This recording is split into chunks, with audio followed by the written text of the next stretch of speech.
Following the footsteps of Jesus, I have found myself led to the halls of power and the slums of the destitute, amid tax collectors and peasants, and dragged into courtrooms and jail cells. When one of my anarchist friends, a punk rock kid, deliberately far removed from anything reeking of Christendom, heard that I was speaking at a congregation on Sunday morning, he called me up and said, "I didn't know you were a preacher." I laughed and I explained to him my love for Jesus, my discontent with the church, and my hope for another world. And then he said to me, "How about that? You're a good preacher. I'd go to a church that would let you preach." I thought to myself, wouldn't we all go to a church that believes in ordinary fools and ragamuffins and whose gospel is actually good news? I've grown to admire the humor of a God who uses foolish things to shame the wisdom of this world, and weaklings to remind the strong that they may not be as mighty as they think they are. 1 Corinthians 1:27. And in an era of smart bombs, maybe the world needs more fools. There have always been fools in the imperial courts, but it's an interesting age when folks trust the court jesters more than the court itself. I have a confession I'm sure many of you will find refreshing and familiar. I don't really fit into the old liberal, conservative boxes, so it's a good thing we're moving on to something new. My activist friends call me a conservative, and my religious friends call me liberal. What I often get branded is radical. I've never really minded that, for as my urban farming friends remind me, the word radical itself means root. It's from the Latin word radix, which, kind of like a radish, has to do with getting to the root of things. But radical is not something reserved for saints and martyrs, which is why I like to complement it with ordinary. Ordinary doesn't mean normal, though, and I lament the dreadful seduction which has resulted in Christians becoming so normal. Thankfully, there is a movement of ordinary radicals sweeping across the land, and ordinary people are choosing to live in radical new ways. So this is a book for ordinary radicals, not for saints who think they have a monopoly on radical, and not for normal people who are satisfied with the way things are. So I am a radical in the truest sense of the word, an ordinary radical who wants to get at the root of what it means to love, and to get at the root of what has made such a mess of our world.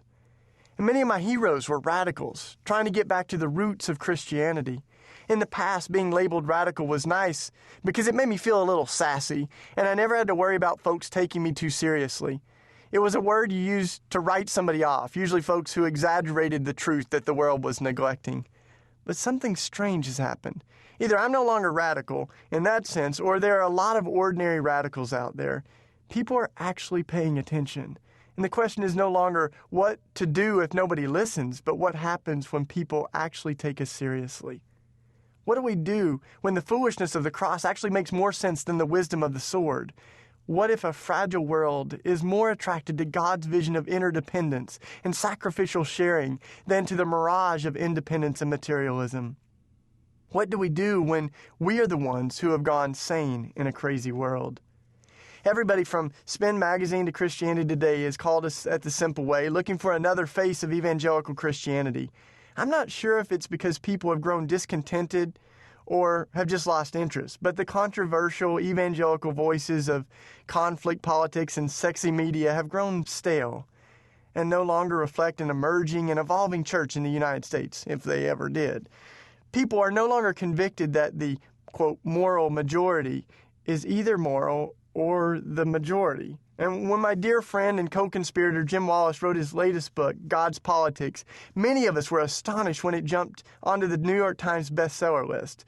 Religion and politics, the taboo dinner topics, are now two of the most popular things to talk about. And whether I was among wealthy expatriates in the Bahamas, the poor lepers of Calcutta, or the puzzled Christians in Iraq, I found that the solemn recognition that our world is very fragile is universal. And yet, attentive ears can hear the ancient whisper reminding us that another world is possible. There's a beautiful moment in the Bible when the prophet Elijah feels God's presence. The scriptures say that a great and powerful wind tore the mountains apart, but God was not in the wind. After the wind, there was an earthquake, but God was not in the earthquake. After the earthquake came a fire, but the Lord was not in the fire. And after the fire came a gentle whisper. It was the whisper of God.